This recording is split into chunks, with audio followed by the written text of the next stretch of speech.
What is going on, everybody? Thank you so much for joining on today's episode of Confic Call In. That is our podcast version of this. This is also called SCP Meta if you are on Twitch, and we are live.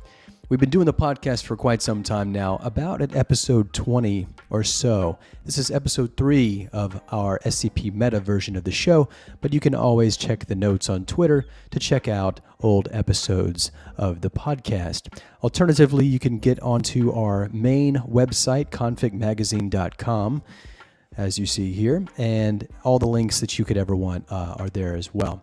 So I want to thank everybody for coming today. I want a special nod to the individuals who are in our Society for Containment Fiction Discord. So James Bond, thank you so much as always for being here. And Elmer Duck, great to see you again. How you doing? Fairly well. It's the weekend, so I'm still tired, but doing well. Glad to hear that. And yeah, it is the weekend. We like to kind of get at least an hour in on this just to kind of wrap up the events of the week. And if you would like to participate, you can do that in a number of ways. We have, once again, the Twitch channel, and then we also have a live phone number that you can check out as well. That is on the screen right now, 316-444-3115. If you'd like to leave a question, a criticism, a comment, you can also leave a voicemail when we are not live on the air. All right, so let's talk about a little bit what's been going on in the containment fiction world this week. We'll start off with local news. As always, a little moment of shill before we get going. And this is the Confic Magazine article of the week this week. This was posted by pixelatedHarmony. I'm going to say this incorrectly. Tres Ordines Scripturae, seems like it's Latin. But this is just a very, very interesting article. It's really about a triumvirate of individuals on the SCP Wiki staff, both now and in the past, and really how this has to do with the stability of the SCP Wiki, particularly the staff side of it, the bureaucracy of it. A very, very interesting delve into some highly internal politics from someone who perhaps is the most qualified in the space to talk about these things. So if you haven't read that, I would encourage you to take a look. We do have an interesting little graph here embedded that I'd like to bring out just for a second. You'll read the article and see what this has to do with the context. But this is a image. You can see it on the screen now if I share my screen here. So this is an article count for the K contests on the SCP Wiki. This is 1,000, 2,000, 3,000, and so on.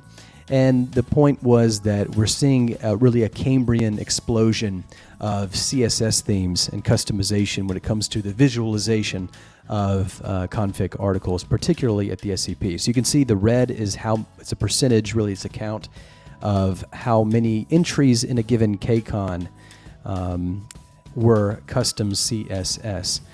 So that really has taken a huge leap there. But anyway, that is one of the more interesting multimedia visuals for this article.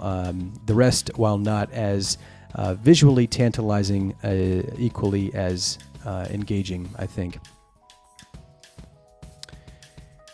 All right, and then we are also live on Twitch, as I said. We do streams every single night of the week. So 7:30 p.m. Central Time. We basically just hang out and react to multimedia stuff in the containment fiction space. Podcasts are a big part of that. But last night, we did the first of what's called the Weekend Collapsible. And now this is a very ambitious attempt to cover all of the articles released in that week, Thursday to Thursday, on the SCP Wiki. And so we did that in about 2 hours and 30 minutes. It's a nice, concise, relatively concise way to get caught up with the articles and the styles and the directions compositionally that are going on at a place like the SCP. It's also a nice way to stay caught up if you haven't. So if you're willing to collapse a week's worth of articles into about 2.5 hours, that's the show for you. It happens every Friday at the same time, 7:30 p.m. Central Standard Time. All right, and you can also see that on YouTube here. We have a YouTube channel that has that, so check it out. I want to welcome Dr. Fern. Thank you so much for joining us. Appreciate it. Hey. All right, love the mic. How's your week going, Dr. Fern? Go ahead. All right. Saying it's a pleasure to be able to come this time. Yeah, happy to have you. Thank you for the voicemail last time. That was the first time we utilized our voicemail. I hope not the last, and that was a real treat.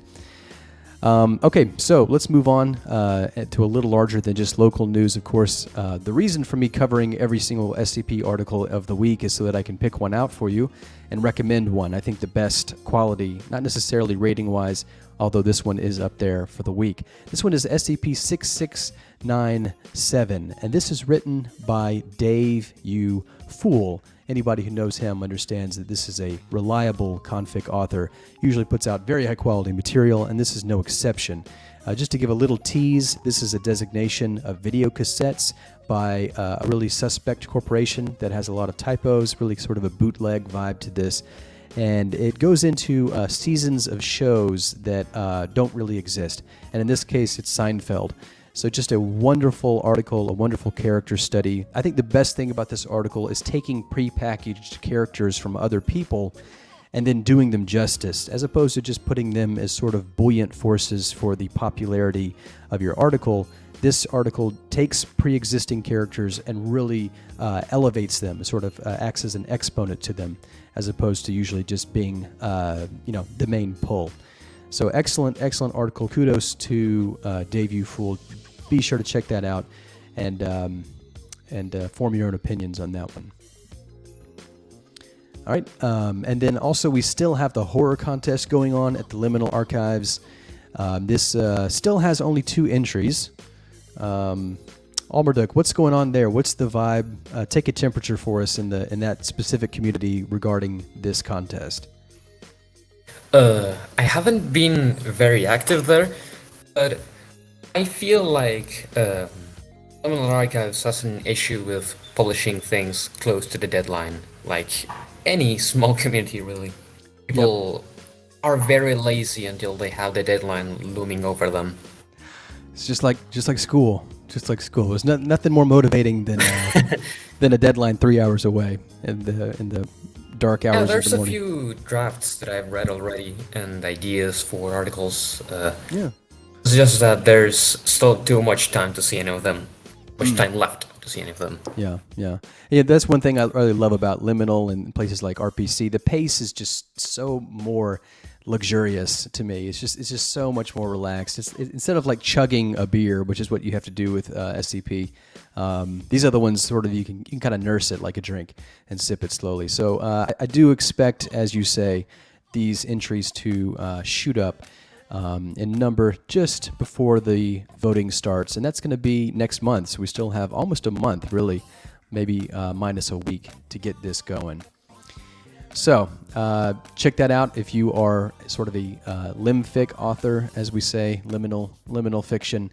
Check that out. That may be a wonderful opportunity for you as well. All right.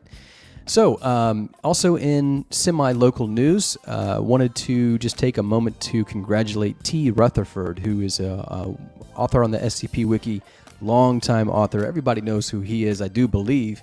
And if you don't, you may be able to spot him by the quality of his articles while you're reading them. He just is very, very, once again, kind of reliable.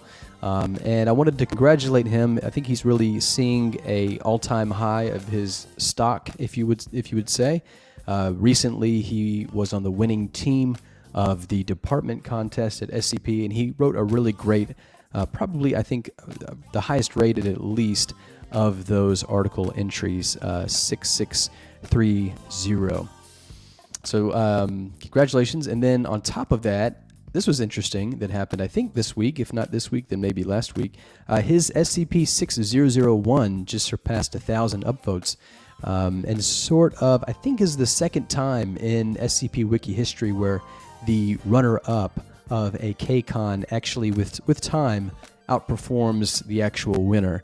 The other one being the 3000 contest, if I'm not mistaken. So excellent job. I still haven't read this one. Has anybody read 6001? I have. It's excellent. Amazing. Really. Awesome. It's just as good as 3001. Oh, wow. That's saying a lot. Yeah, I remember seeing this, and it was during the pitch of the contest, And of course, if you recall that that graphic we just showed at the beginning from Confic Magazine, this is by far and away the highest participated in of the contests. And so the sheer length of it made it to where I didn't read it at that time. But yeah, a lot of this is dialogue, so the scroll bar can be a little deceiving, a little over-exaggerated. So I'm really excited. It's very intimidating, but I assure you it's worth it. Great, It's yeah. very good. And that's something that I think the SCP Wiki does a fairly good job of, is when articles are really, really good, they do tend to catch those and celebrate those quite reliably. So, but anyway, T. Rutherford, great job, probably at the height of where he's been so far, and a lot of hard work for that individual, so well deserved. So congratulations. Okay. So, unless anybody has any pressing topics, I don't see anything in the Discord that really is positing a topic. So please do that. If you have anything, feel free to interrupt. And I don't think it's very pressing, but there's been a proposal to change all of the instances of Kiev and in SCP for Kiev. Yes, Change the spelling. let's get to that real quick. So, yeah, this is something interesting that happened on O5, which of course is the staff forum for the SCP Wiki, sort of the political hub of this space. And this was posted, looks like 2 days ago, and this is a request, and let's just read a little bit of this together. Today I received a request from the representative of the Ukrainian branch regarding the spelling of Kiev. Kiev, with a Y, is the official Romanized spelling from the Ukrainian language, yada yada, and is used by the Ukrainian government. And so basically, as Almerduk says, the request here was to change a sort of outdated, a slightly politically incorrect, depending on who you ask, spelling of the city in Ukraine to a different one. Yeah, the context of this is that Kiev, like K-I-E-V, is the Russian spelling, while K-Y-I-V is the Ukrainian spelling. So usually we use Kiev, which, because it's the historical name, that's what it was named at the time of the Soviet Union. But now it's come to the forefront that we should call it Kiev in respect of Ukrainian independence, because, you know, calling it the name it had while it was under Soviet rule, it's incorrect. Yeah, But a little bit of slap in the very face there. tenable of a change to sustain. Yeah, it certainly raised some interesting questions, and I will take the moment to say that I think the staff, I was a little surprised to see this. I think you would maybe expect the SCP Wiki, particularly the staff, to really sort of latch on to this and say, yes, of course, we should do that, because, you know, as Almerduk explained, and someone else down here says, it's a lot like the Peking and Beijing differential. So it's, you know, it's probably the right thing to do morally, you know, in with respect to current geopolitical affairs, particularly if you're going to err on the side of politeness and accuracy. But I was really surprised, because it seems as though almost immediately, you know, the discussion really turned towards whether or not this was a good idea. So at the end of this Lady Katie original post, she says this: before somebody else says it, yes, there's an absolute fuck ton of political context involving Ukrainian national identity and Russian holdovers. However, as this is the spelling used by most governments, I think it's a SPAG issue. Of course, SPAG meaning spelling and grammar. And then we actually have some pushback on that almost immediately by the staff, and says, you know, I don't think this is really going to be seen as a SPAG thing. I think that it's unavoidably a political statement, and you have people agreeing with this, calling Harry Blank Harry Hank, which I think is pretty good. But yeah, so read this for yourself. Basically, as it looks right now, and Almerduk, tell me what you kind of feel about this too. It seems as though this is not going to fly, and while they recommend people do it, and they may encourage it, they think that it's overstepping their purview to go back and force that change on other people, or enact that themselves as a political statement over the content of the wiki. Well, obviously, this is it's a possible change. I just think it's unnecessary work for a very minimal gesture. Uh, Especially something you could just ask the authors for. But more importantly than that, I have a prediction to make. This is going to succeed because you can't vote against this proposal in any way except for like logistical reasons. Like the only way a vote against would it fly is if you said this is untenable. We're not going to be able to implement this.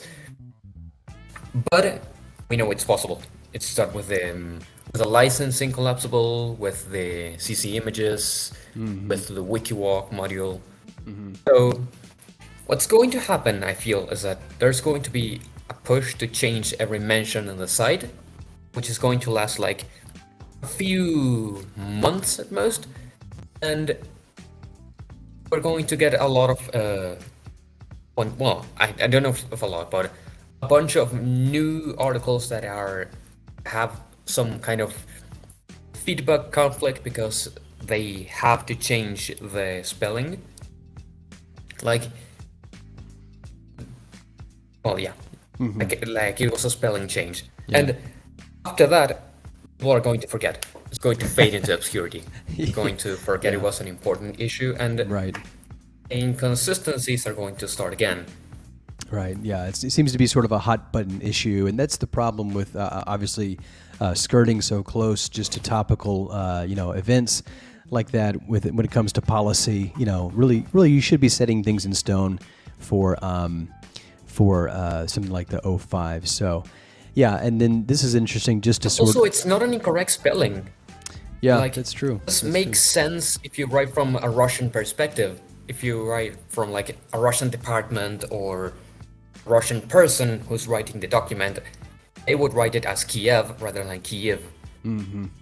Yeah, and it It would would be make no sense to use right. the alternate spelling then. It almost in that situation would be equally as insensitive to demand, say someone from a Russian background to spell something different from what their culture does, really, regardless of what geopolitical events are happening. But yeah, so this seems well said, good thought. I will note this post that says that the English Wikipedia, after a long argument, and we can believe that, has settled this in the favor of the spelling with a Y.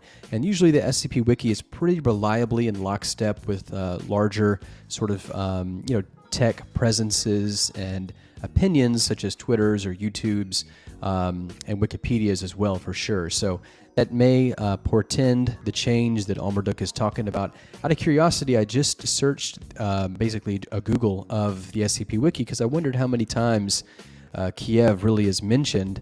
But it looks like it's a lot more than I thought. We have SCP-1782 with the old spelling, and a lot of others. SCP-5005, so that's pretty. That's Tufto, I think. I think that's Lamplight.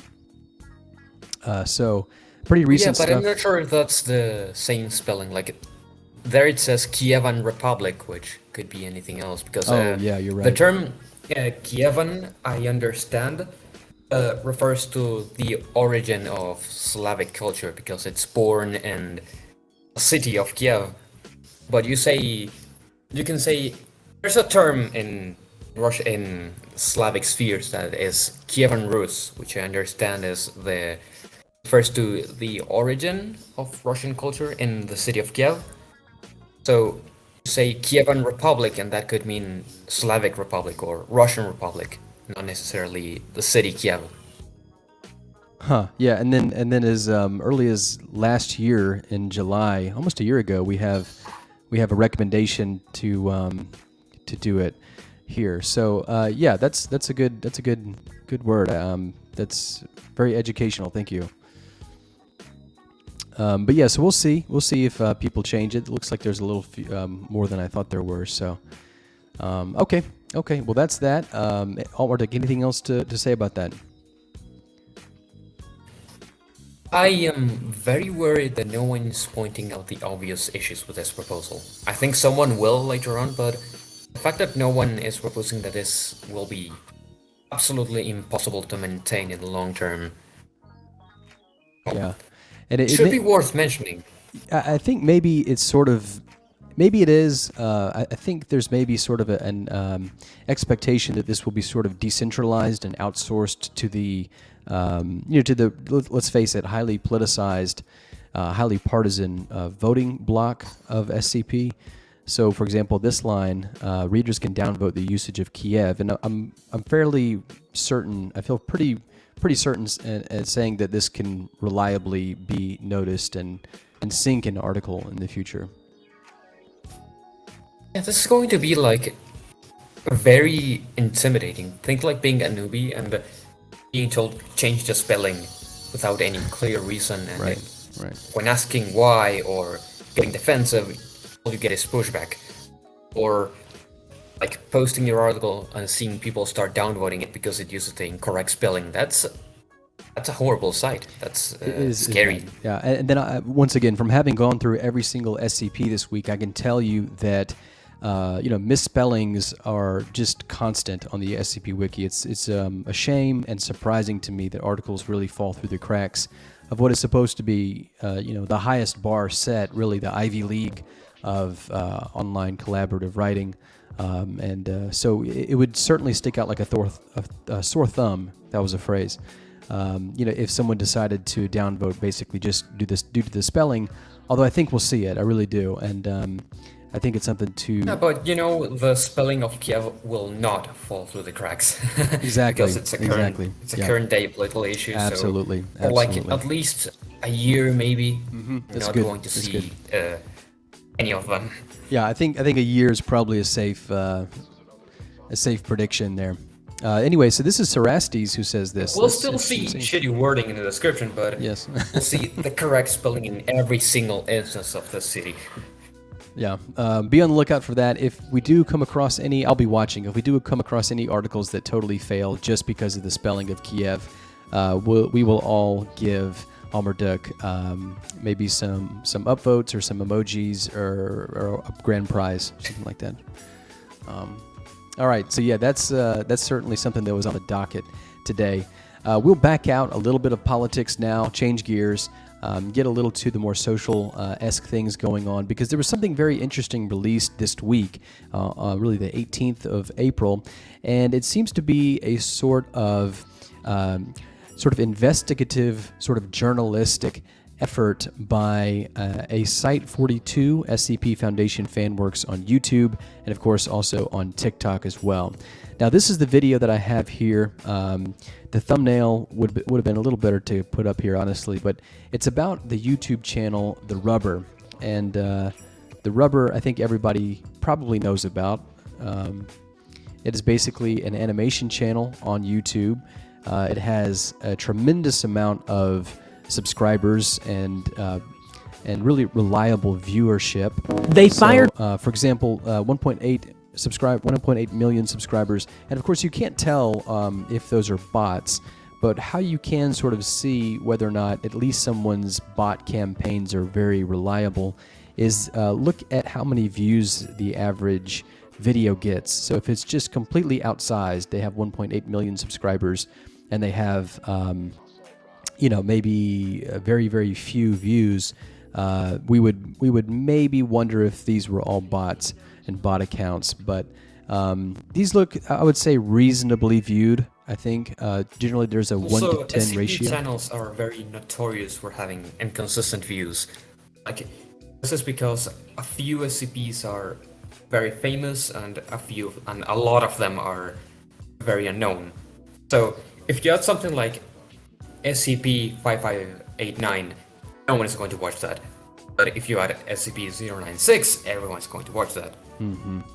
Yeah, I actually was. It's me, Krim, by the way. But what's up? I watched TheRubber briefly, and I think it was at his beginning, and I really don't understand why people think he's botting. I mean, I can kind of see, because it's low quality garbage, like one of those, like, I'm not gonna get into YouTube history, but there's like this little era of YouTube where it was like this like story time craze that like it was just low quality garbage. Like I remember seeing one that said baby soup or whatever. Oh boy, yeah. Yeah, and that's really what this. I'm glad you said that. Thank you, Krim, and thanks for joining. Also want to thank Kagan for coming up. Thanks. And yeah, so that's really what this expose is about. You may recognize this individual who wears the SCP lab coat and the Hawaiian shirt sort of thing. This is TheeSherm on the SCP wiki. That's that's the wiki name as well. And so that's really what this expose is about. It really calls out TheRubber for basically taking the content that it really uses, obviously in a free fashion because of the Creative Commons license, and dilutes it and really boils it down to really the lowest common denominator possible. And so I think in doing that, it's not really surprising that you have a lot more views, because if the lower the common denominator that you're willing to stoop to, the more of the bell curve you sweep up. Also, I love curious. Here's what I can kind of understand what the thing is, because the thing I hate about these animation channels, and probably what most people do, is you see that Freddy Bear thing going on there. Yep. That's obviously fucking Freddy Fazbear, and the only reason why he did that was because he either likes it or he put it in there because he knows he'll get views if he does that. Well, I recommend. So I'm like, yeah, you're hitting the nail on the head. I recommend you watch the video because this video, TheeSherm, does go into that specifically, and once again calls out TheRubber for that. And I certainly don't think that this is done for any other reason than algorithmic leverage. I think that's really what you're getting at. You may be surprised, for example, if you watch this YouTube exposure, which I'll put in the lounge as a link. Some animation channel included Vanny and the Easter Bunny is dead. That fucking SCP. Yep. And then there was another one from another of animation channel that said Huggy Wuggy SCP. Yeah. I fucking hate Poppy Playtimes. Well, they do that a lot, so that's certainly low, and that's really exactly what TheeSherm says. I have my own thoughts about this. I wrote a very long blog post, as is really my flaw, that I'll share there too about this. I have my own issues with this expose here, but the bottom line is that I really do agree with everything he says. I take issue with how he says it and how he argues this. I think that it really is the weakest way to argue against something like TheRubber, but I do think that it is a great conversation to have, and I think that he does a decent job vocalizing what I think most people would have an issue with when it comes to something like TheRubber. So take a look at that. Dr. Bob's pretty chill, I'm not going to lie. Dr. Bob, yeah, I mean, if you look at this expose, you learn that it's actually not a person. It's obviously a corporation. It's a subsidiary of a larger corporation that, hires a bunch of animators so that they can just, have an assembly line, essentially, of content just constantly pumped out. Originally I thought it was just I thought it was some conspiracy theory that was going around, but now that I look at it, a lot of these animations look pretty similar. So. Yeah, for sure. Well, there's something to be said there just for running a business, but yeah, I think the general, there's a very high level overview image and point here to this video, and it's that we should have personal standards for our art. We should have standards that we defend, and there's always going to be somebody who has the potential to come underneath someone who is holding up high standards and undercut those high standards in sort of an exploitative way, right? Really, the more you hold up those standards just due to sheer artistic integrity, the more room you give someone else who is an opportunist to come in and take advantage of essentially the standard, the high bar, the standard that you set for yourself or for your art. And so that's really the big picture conclusion and argument of this video, is that we should be holding the content that we associate with something like the SCP to a higher standard and resist attempts to really denigrate and worsen and cheapen the brand of SCP in the name of containment fiction. So once again, check that out if you haven't. It's only a 5-minute video. There's another version on TikTok that's basically says the same thing. It's a little shorter, of course, because TikTok really caters to an audience that has the attention span of about a gnat. But it's good. I would recommend you see it, obviously. To be honest, TheRubber actually got me back into like containment fiction, but then again, it was only like in his early days that I was like, I didn't know that this whole shit was going on. Yeah. Because I was just there. I was just like, yeah, this is kind of cool. Mm-hmm. But then I realized I was like, oh my god, this is just being fucking mass produced more than the model. Yeah. The analogy It really works if you're kind of ignorant about the scene. Oh, sorry. No, go ahead. No, please. This kind of channel only works if you're not exposed to the primary source. Like, or if you don't have any attention span, or you just don't know there's a primary source at all. It's like, if you know how to read and what the advantages of reading are, there's like no comparison whatsoever in between these experiences. Yeah, that's a really good point. And you can think of it sort of like a one-way tube, where you turn a hose on, for example, and all this content that's on TheRubber, and to a lesser extent other YouTube channels who do a similar thing, although they do it in a higher quality, really they're at the end of that one-way hose, and you're looking at the very, very end. It's very hard for people to move upstream from an outer community sort of setting back into the community. The same thing could be said of containment breach. This is, I think, a comparison that TheeSherm makes in the video, which is that you have this containment breach sort of influx of demographic that, if they do get to the site, start to inform the direction that the definition of quality can have on the site. But having said that, it's exactly what Krem, you just said, which is that on the other end of that coin, you have individuals who come and who look into it a little further and who are exposed to the idea of something like SCP when they never would have before. So to say that another way, some of the best authors currently on the SCP Wiki, they will tell you that they came to the SCP because of something like containment breach. So I have, once again, my own philosophical interpretation of this video, and it's an incredibly granular dive into how I think that this is well-intentioned, but I think it really fumbles at quite a lot of spots, and some places damningly so. But you can read that if you want to, but I certainly do want to encourage you to look at this video, because whether you disagree with it or not, it certainly is a nidus for discussion. A very interesting discussion point here, and certainly something to think about if you haven't. I'm going to read some comments here from the Discord channel.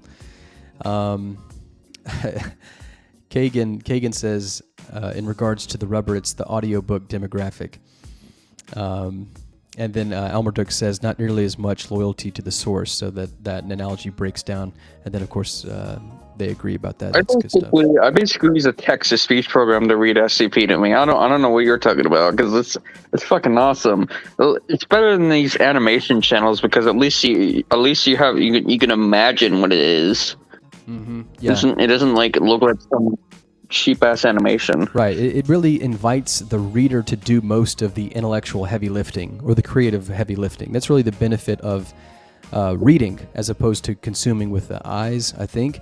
You can look at this in a number of ways. For example, the old adage that when you read a dialogue as a text, it sort of speaks to you a little more, whether emotional sympathy with the characters. I agree with the owl dude. I like, even though I don't like the mass-produced thing of SCP Explained, I really do like the art style, because it kind of reminds me if the Foundation actually did do this shit, like it would be like corporate bullshit, because it's just bureaucracy of the top. Really, this is a bigger question here too. So once again, the point of this is, let's hold ourselves to the standard that we have historically had, and that we should be paying attention to attempts to cheapen and undercut the genre itself into a more degenerative form. And this is really what I would argue is my basic thesis. If you boil down everything I've ever written and said, I think it's that. except that instead of applying it to the second tier outer fandom when it comes to YouTube videos and animation channels, I apply that to the actual interior of the community of the SCP, particularly the writers and the articles that are produced. I think the tactics, the sort of hyper corporate, hyper commercialized, and opportunist, heavily metric based, heavily number focused marketing tactics of something like TheRubber has by now existed for a very long time on the SCP Wiki, with a few authors really tooting that horn in order to move the entire genre to a lower common denominator. That's really my main thesis, by the way. All right, that Owldude says, I prefer SCP infographics. Yeah, it spoon feeds the article to you, sure, but it's a good animation, and it's not as obnoxious as the other ones. And we may actually do good to notice that if you ever saw Sean Saxum's recent interview with Dr. Gears, he talked about another animation channel, actually, and this one was called Dr. Bob. I don't know if you know that one. It's basically the same thing as TheRubber. But Dr. Gears, when talking about Dr. Bob, is it Dr. Bob or Mr. Bob? Basically, he said that he saw a animated sort of variant interpretation of his own 001 proposal, the prototype, and actually liked it. So he did not take the opportunity to say too much bad about it. And I think it all depends on your angle. Somebody surely would tell TheeSherm that he's taking this too seriously. But I sympathize with him in this position because, like I said, my criticism is the same as his. It's just not applied to the sort of orbital community around the wiki. It's really applied to the heart of the community. But yeah, Jane Bond says, the first time I heard of TheRubber, I thought it was some random dude instead of a company. That's one of my criticisms about this video, honestly. I think a lot of people make that mistake as an assumption, but there's no reason to make that assumption. And so a lot of this video tries to sort of have this epic mic drop ownage moment where TheeSherm, through his research, finds out that this channel is not a person, it's a company. But that doesn't really amount to a criticism or a negative thing particularly. I don't know why that matters a whole lot.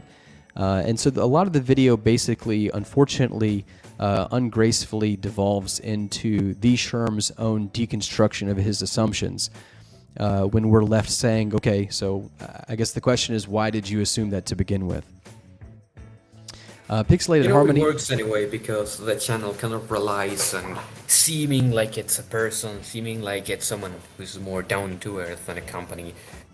And since TheeSherm's audience is mostly, underage, yeah, they're we know that it did work. Because ironically, they're not very aware. Yeah, ironically, TheeSherm's demographic probably has very strong overlaps with something like TheRubber, and that's really one of the points I made in the article that I shared. Is that from I think our perspective, or at least my perspective, the difference between TheeSherm and TheRubber, is really a split hair because they're in a totally different medium. They're in an artistic medium that's completely different, completely divorced from writing, and the same irritation that you would have from something like TheRubber dumbing down the content to get more views and more likes, could be said to be happening in the gap between the actual content on the wiki and even the best of TheeSherm's productions. Because at some point, and certainly by the point you get to at TheRubber or Dr. Bob, you really have taken everything about containment fiction out. And that's really why you see something like TheRubber so popular, is because it really does a sort of gut vivisection and surgery on containment fiction until all that is left is the more traditional, tried and true, familiar and comforting portions of the writing genre. So it really isn't containment fiction by the time it gets to TheRubber. And I think that's what not only TheeSherm is pushing against, but I think a lot of us, and certainly myself, would say something very similar.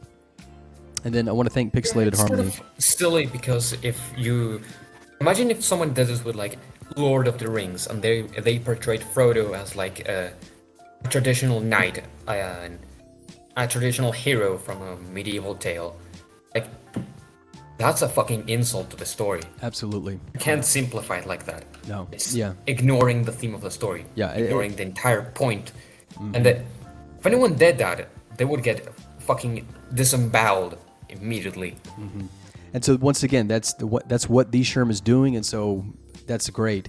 I just wish that same sort of attention to being played by an opportunist via opportunistic marketing techniques could be observed as it stands more egregiously on the actual SCP Wiki, which, by the way, is a lot more meaningful because we're talking about the spigot of that content line as opposed to the anus end of the hose, which is where the rubber is. And so that owl dude says, no cap, I think the rubber is one of the worst possible names since it's basically slang for a condom. And I never thought about that, but I can never look at it the same way again, so thanks. I hated it. And pixelatedHarmony is here. Thanks for joining us. Hope your recovery is going well. We certainly miss you up here. Harmony says, exploitative rubber, like they're Belgians in the Congo, which of course is so Harmony, just such a historical slant to that. I'll have to look that up on Wikipedia to get that. It catches the eye. So Kagan says, I thought that was the point, filters the nutrients. That's hilarious. It not only filters the nutrients, it also filters the vitality that is capable of reproducing the genre to, what typically is the goal of genetic replication and procreation, which is, improving the species, not dumbing it down for barely thinking audience. All right, so that's a great discussion. We'll move on. There's a whole ton of shit to say about that. I do, once again, recommend you look at the actual video, and then if you really want to get balls deep into that, you can go into my blog, and I have about a 30-minute article on that, and why it's a good thing, but not really. And Jane Bond has a question before we move on this topic, so we will give him a chance to ask. Can Wanderer's Library be counted as limfic? I don't think so.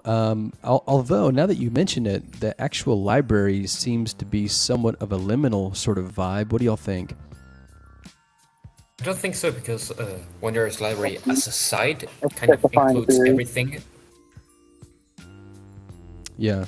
So it really uses... But the building itself is... I'm not sure either, because it's inhabited. There's like guides, there's a ton of color, there's people implied to be inside, there's tons of inhabitants. I don't know. Yeah, that's a tough question. I think you have to have some sort of historical context for it, and I think it would be probably a little too much of an overextension to try to retroactively capture the Wanderer Library in what is relatively a next-generation term, such as limfic. That's just my way of thinking about it. But yeah, no, I can see definitely where you are coming from. It's a very interesting question. Thank you for that. All right, so we'll keep moving on here. We got a few more topics to cover in not a lot of time. So I wanted to mention this. If you hadn't seen this, we talked about April Fools for quite a lot of time in the last few weeks, and we talked really about a lot of the sort of extra community effects of that, the ripples that happened on places other than the actual wiki in some ways. But it looks as though we're starting to wonder, I think I am, if the main damage from this year's April Fools may just more subtly be on the wiki as opposed to the social media surroundings of it. And maybe it's just a little harder to perceive because it's underwater. That was a pun. But this is something new that came up on the wiki this week. It's the Fishing Council Hub. So this is an official hub now. It's a little different from the team that was flaunted in the April Fool's joke, but this is, for what it's worth, a thing now. And I think it's basically just two authors, Dodo Devil and Fishish, basically doing their thing here. Some of the articles listed are ones that we covered somewhat in the April Fools, but I wanted to kind of, and I'm glad Harmony is here because I know that she can say something about this. Let's read this, and then we'll get into it. The Fishing Council is ostensibly a group of people from Site 184 that go on bi-weekly fishing expeditions. It's also about what Foundation personnel get up to in their free time off the clock. And so this really reminds me of a really interesting skip that Troy L. wrote, I think in Series 3, and it was basically a lake.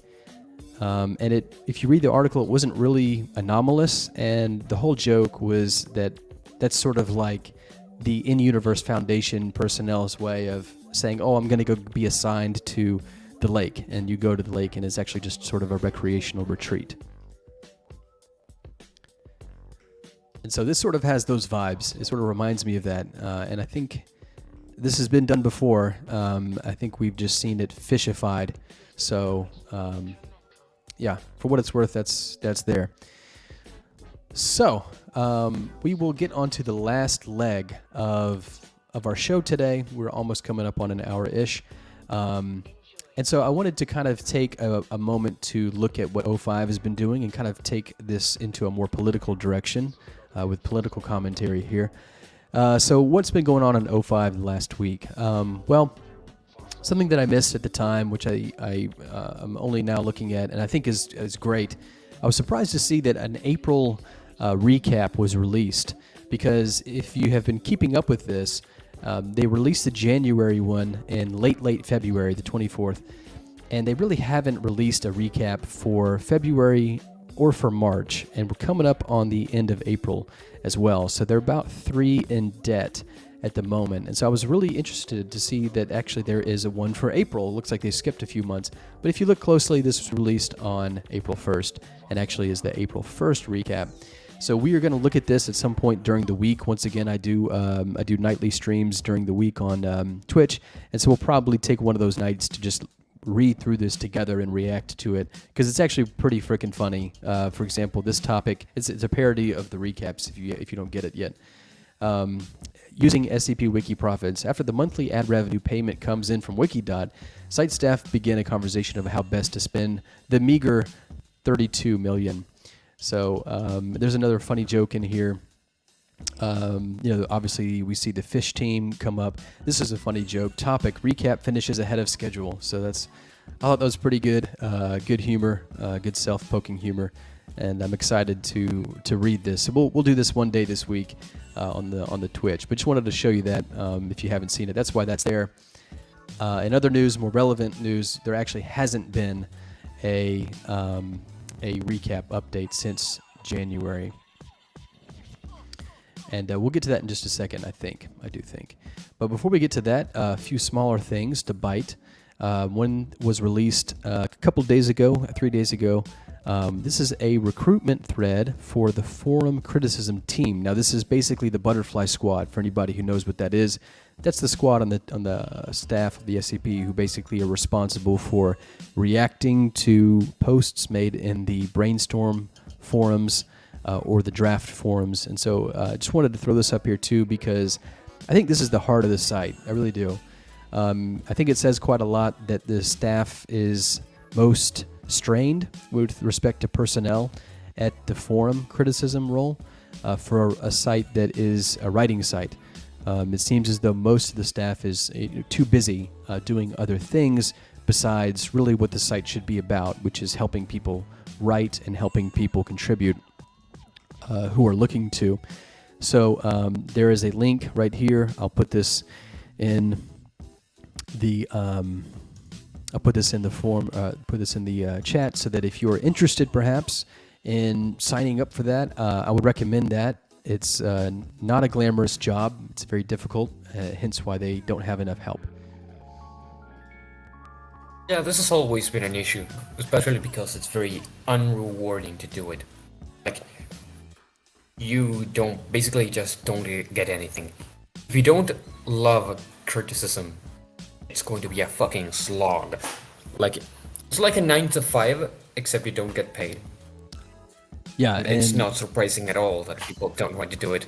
Yeah, and if it's someone's hell to read every SCP wiki that comes out that's posted successfully, then it is a lower circle and layer of hell to read everything that comes onto the forum.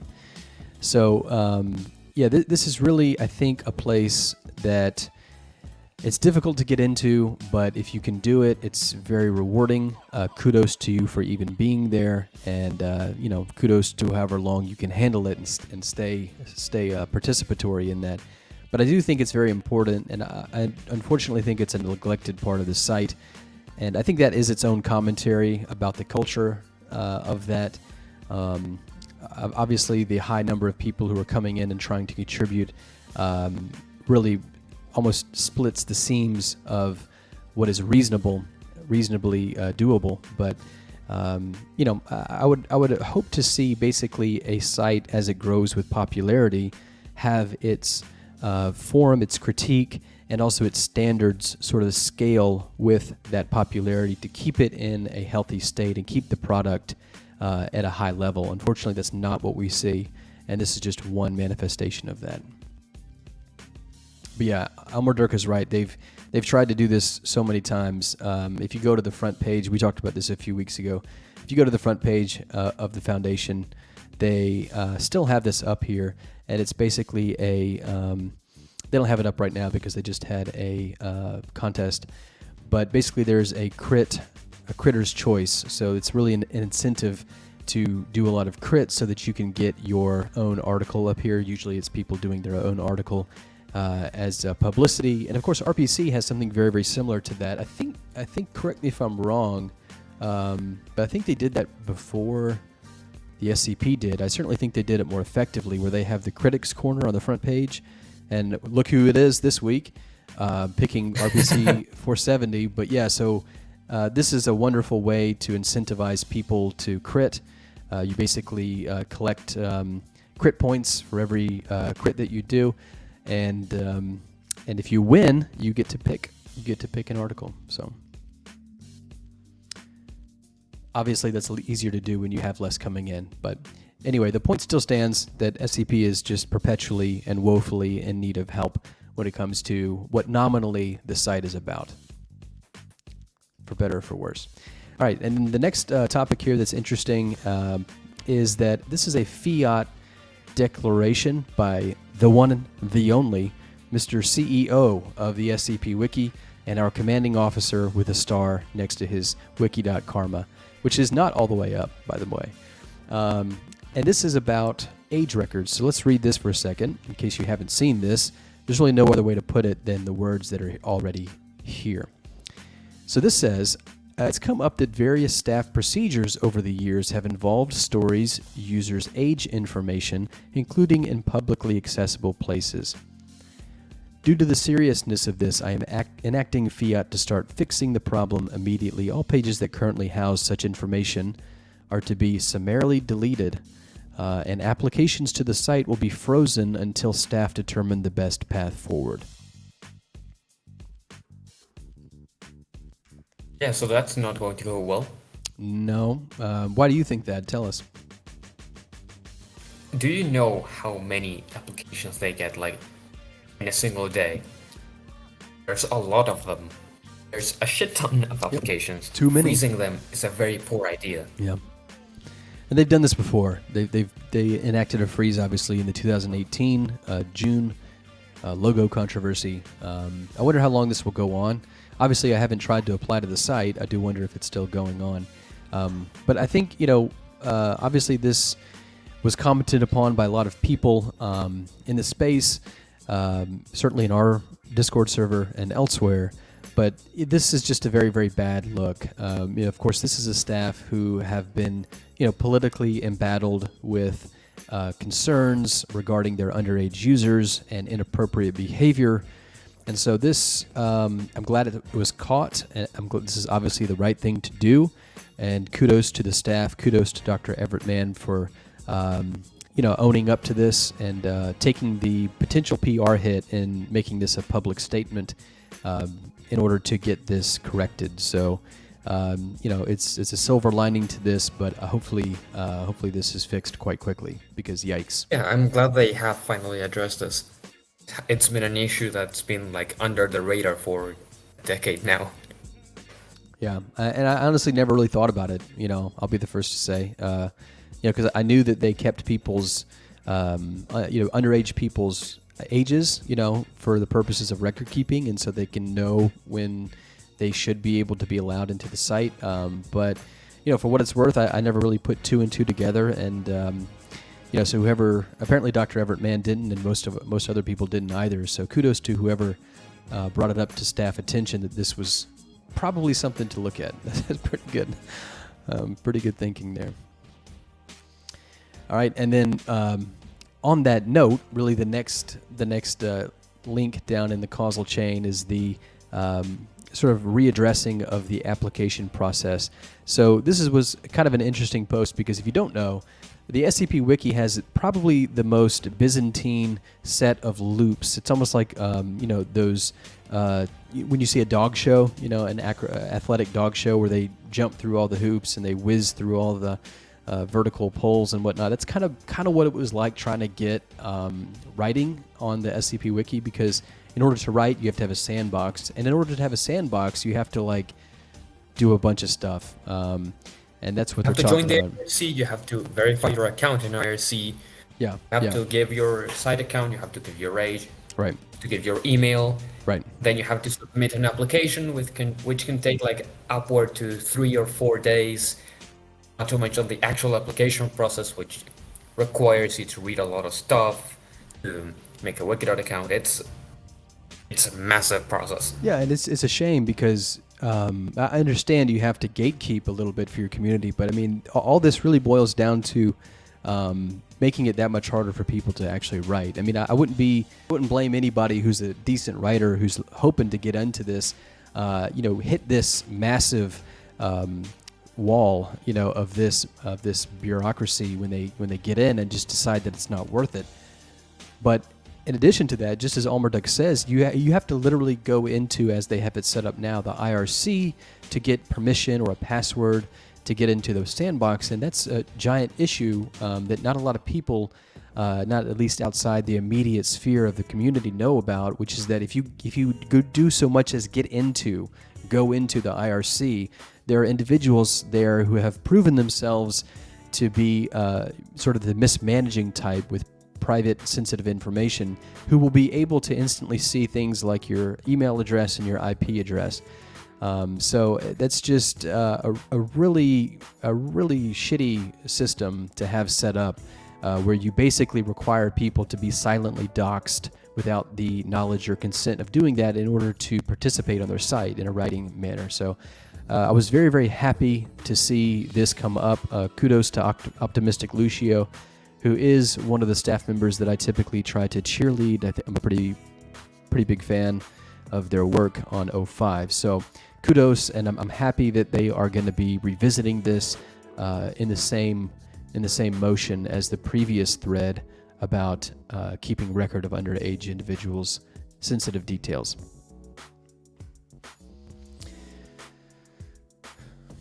Okay, and then just a couple more here and we'll call it a day. This was an interesting thing that happened. Last week we talked about how the licensing captain, Lilyflower, had decided to step down, and I think I'll be the one to say it if no one else does. That was a good celebration.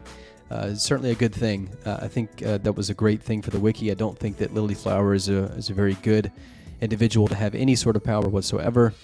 Don't get me wrong, but I think Lily is the person that posted "I love censorship" completely ironically, exactly. Not as a joke. Not as a joke. We can go into this all day. Lily was one of the best things that she did, besides write her 001, by the way, which is a beautiful 001. Much better in the writing sphere, much more empathetic and personable of a person in the writing sphere than in the 05 sphere, in my opinion. But she would be at the helm of calling people out for dog whistles that didn't exist, that were figments of the imagination. A lot of these having to do with anything reminiscent or possibly suggestive of something like Nazi Germany. At the same time, Lily has a communist flag in their Wikidot profile, which of course is responsible for more death and genocide than the Nazi Party. So that's a little ironic. But anyway, that has sort of been on the radar because it was really just given. The captainship was just given to Lilyflower not too long before that. Of course, we might remember, as a result of Procyon Latour retiring. That was also another scalp that Cheers we were happy to get. Also another individual who I think their exit is worth celebration, Procyon Latour. But is that how you pronounce it? Probably not. Procyon Latour to me. Yeah. I am sure there is a right way to pronounce it, and I doubt that I've done that correctly. But so Lily retired, I think, a couple of weeks ago, and then An Epic, who previously was An Epic Fail, was captain, and then this post happened. So in Epic says, I've been captain for 12 hours now, and I'm stepping down to vice captain and making Eleni the captain of licensing. And then 2 days later, the new captain comes out and says, noting that NEpic has stepped down from the vice captain position that they just gave away, and City Toast has moved up accordingly into the role. Isn't City Toast the author of 017? I think so. It's them, right? Yep. City Toast went by an older name. 017 has a real name in there, so I'm not sure. Let's take a peek. Yeah, so I do know Harmony has said many times that City Toast is known by another name. Used to go by, yeah, so here's the author, you're right. Although it looks like it is from a different name. I don't know, that's confusing. City Toast has been around since 2012 on Wikidot. So yeah, so here's the old name is Rexis, Reixis. That's the old name of City Toast. It says, hey, hi, I'm Sam, so it's the same name. A real-life sci-fi and fantasy author. So if you're interested in sort of extracurricular reading of Confic, yeah, maybe this is someone to look into. Yeah, this is really interesting. So SCP-17 in 2008, and then a little bit of a break, some 2012 work, and then a lot of 2020 work, and even 6006, which I'm sure was part of the contest here. Okay, well that's interesting. I think that Eleni is an interesting person to be captain because Eleni is really responsible in so many ways for that large, slow movement of licensing concerns across the SCP Wiki. So, for example, Eleni was pivotal in pioneering that all article images must be CC compliant and did a lot of dirty work, basically going through all of them to make sure that that is the case. So this is a well-deserved promotion, I think. But unfortunately, I think with Eleni and City Toast particularly at the helm of licensing, we're not going to see any sort of relaxation of the licensing paranoia that we've seen throughout the SCP Wiki, the sort that brought down the image of SCP-173, for example, and also the sort that would take down any figure, any character that is from any other place, any other copyrighted figure on the wiki that is going to be deleted in the short term, as well as the cross-canon, the crossover hub on the SCP Wiki. All this is in the target, in the crosshairs of licensing, and a lot of that was argued by people like Eleni and City Toast. So I think that unfortunately we've done a little bit of a shuffle with the licensing. It looked like it was going to be a good thing, and I think we're in for some interesting times with Eleni and City Toast making the calls here. If you don't remember, City Toast was the individual who took down September Observer's article that linked to some other site. Like it was just a video game producer, and that was a whole ordeal. I think actually September Observer took it down themselves. The RuneScape article? Yep, that's exactly it. That was taken down by the author. What happened, it wasn't taken down.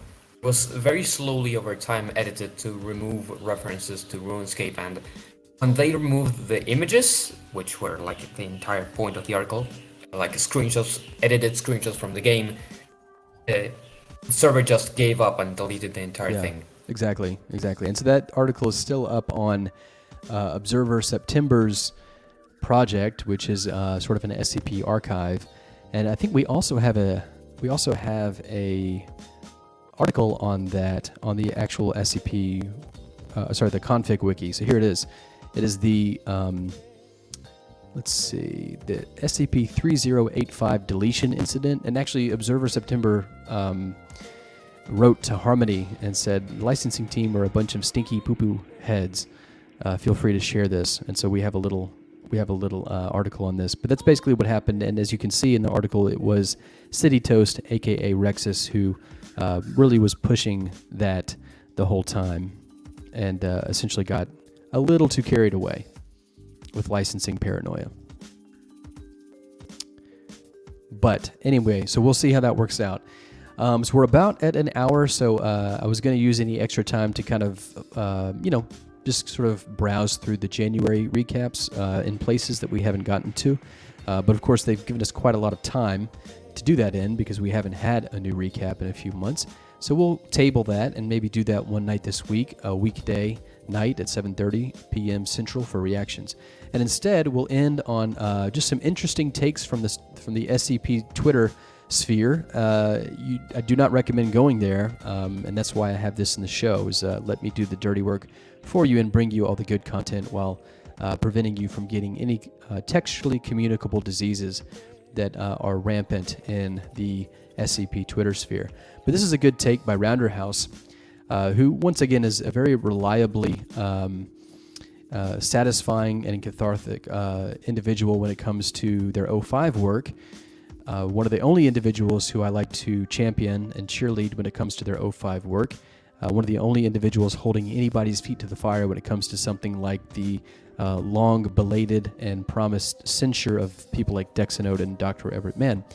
And in this post from just a couple days ago, Rounderhouse says, "It takes real skill to compile a harassment handling team with only 1.5 members who've spoken to a regular user in the last 75 years. So that's gotten quite a lot of likes, a lot of attention. Obviously, this is what Rounderhouse is good for, as an exponent to some of these messages that a lot of us here have been saying for several years, but of course have experienced somewhat of a glass ceiling when it comes to exposure. So good job, Rounderhouse. Keep that up. And I know you banned us, but it's funny how we can find a way around that ban. It's layers of ivory tower bullshit, because imagine like a very tall tower and there's like Rounderhouse near the top screaming toward the top that they're tyrants. It's true, it's just kind of funny. That's a really good way to put that. Yeah. Interesting. Yeah, that's kind of like calling the pot calling the kettle black, I guess, in a way. Never thought about it that way, but you're absolutely right. Another split hair. Evident on microscopy, but maybe not from our perspective. All right, and then this I thought was pretty funny. This is Storm Breath, who you may know as an SCP author. 6 years of trying, and the SCP Wiki users remain incapable of creating a div that resembles paper and doesn't look like shit. And I just love that. I think that this we all know, every single one of us has seen this paper div, this like scribble notepad. Sometimes it's got the little dithered and faded red lines, college ruled, probably something like that. And yeah, it looks terrible because you have to put some kind of font on there, and so you typically go with like some font that tries to do its best handwriting impression but doesn't always quite click. Yeah, so I mean, it's just a funny thing because you're trying to do immersive sort of content in there, and it sort of, I don't know, sort of works in the opposite direction sometimes. The only person who succeeded at this is someone who made an article that was like written entirely in paper. I don't remember the number right now, but they just wrote the entire thing on paper, took screenshots, and posted them on the wiki. Yeah, that's the only person who did them right. That's how you do it. And of course, that takes a lot. Actually, I was gonna say it takes a lot more work, but honestly, div work. I mean, hell, div work is someone else. CSS and HTML, trying to get that shit right on something like Wikidot is also someone else's hell. It's not mine, thank God. But no, div work is fine. What isn't fine is table work and font work. Tables. Those are a nightmare to make work. That makes that RPC table article even more impressive. Even more impressive. Than looked at last week. I mean, look how many tables there are. It's great. What if we can look at the page source? May give us eye aids. Yeah, look at that. Wow. Oh my gosh, I'm surprised the eyes didn't melt out of the sockets just writing this thing. And then of course there's the reliable Zalgo text. What a good time. All right, and then our last good take from Twitter. I don't want to say hot take, because when it comes to SCP Twitter, aside from someone like Akumioi, whose communism will win, and maybe Rounderhouse every blue moon, hot takes are generally just sort of lukewarm takes, sort of reheated in the microwave takes. not necessarily piping. As So hard as Point Nemo, more or less. Nemo. Did you just Do you not know what Point Nemo is? Point Nemo? No, I do not. Let's see. Should I look this up on Google, or is this in a safe thing? Look it up. A safe thing to look up on Google. Someone's gonna troll me bad one day. What is Point Nemo? The location in the ocean that is furthest from land. Oh, wow, shit. Oh, that's deep.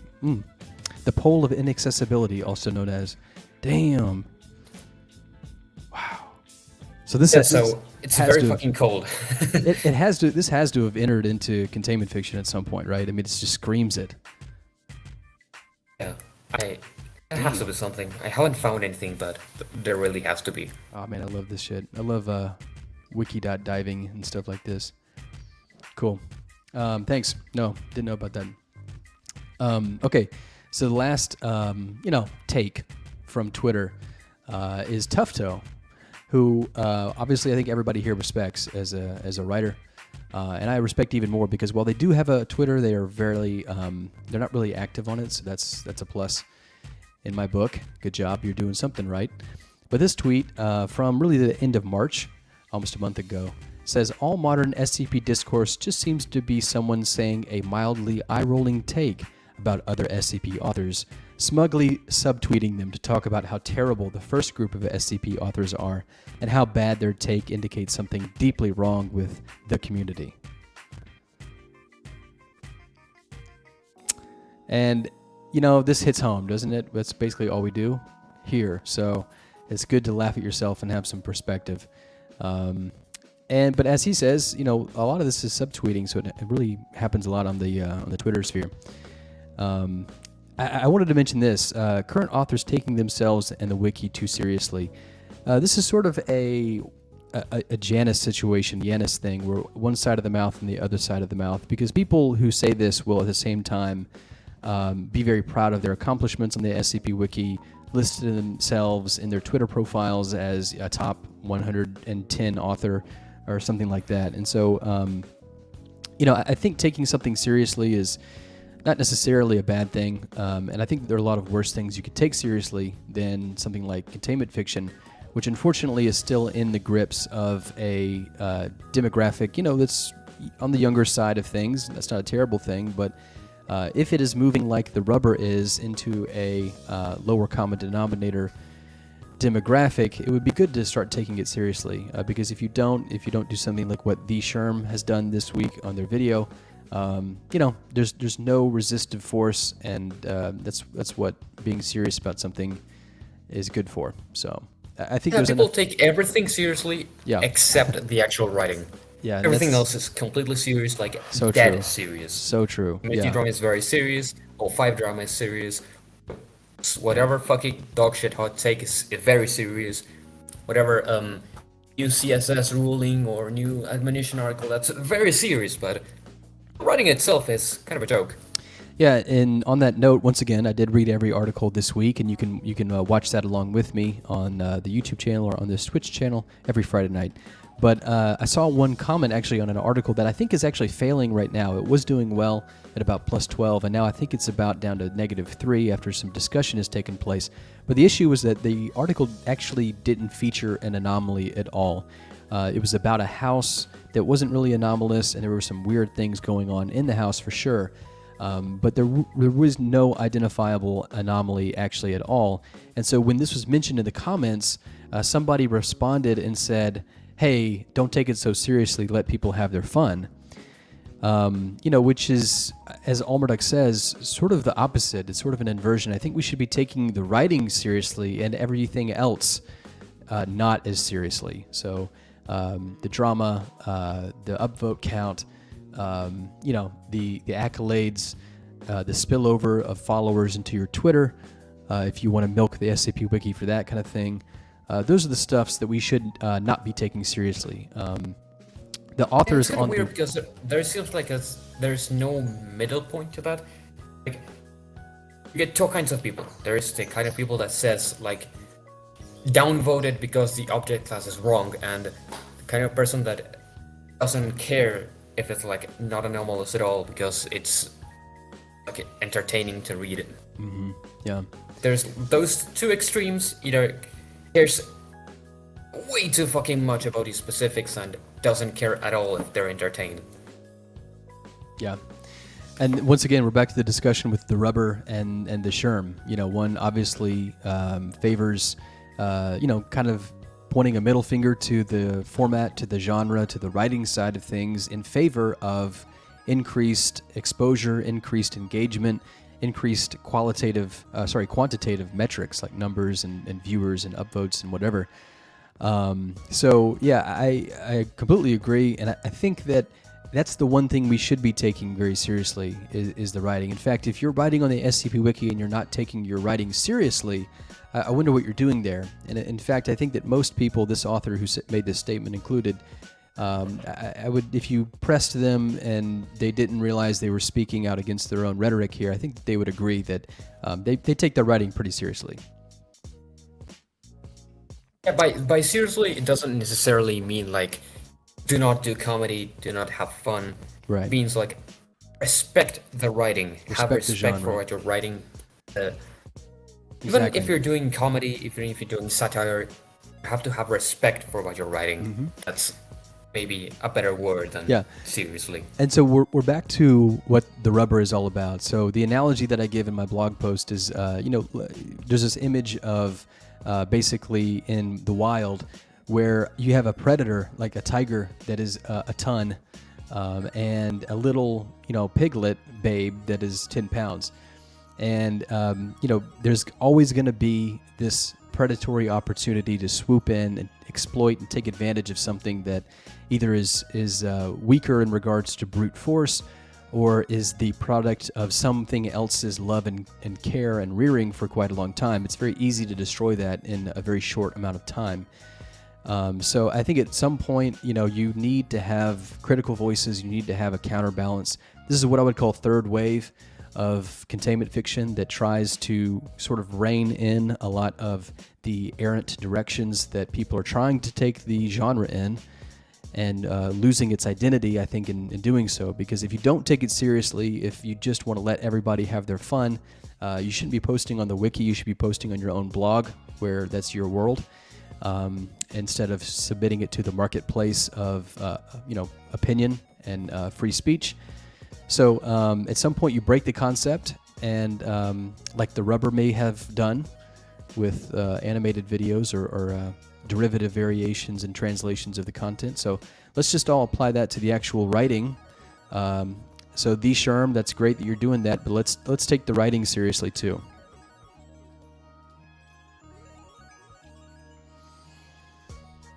All right, well, that is a somber and old fart enough note to end on. So I think that's very usual. Yeah.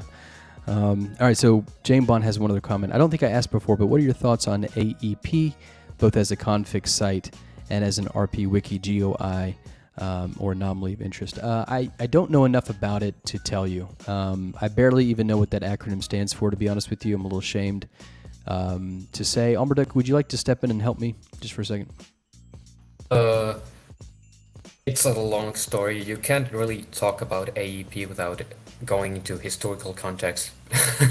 Because it starts as a splinter, it evolves into a GOI because of community politicking, and as a GOI, it doesn't really have anything going for it, so it just kind of fizzles out and never gets some footing. Then it gets like 2 or 3 attempts at revival, and now it's being written again into something that's completely different. So it starts as a rival to the authority, then it evolves into some sort of Catholic organization, and now it's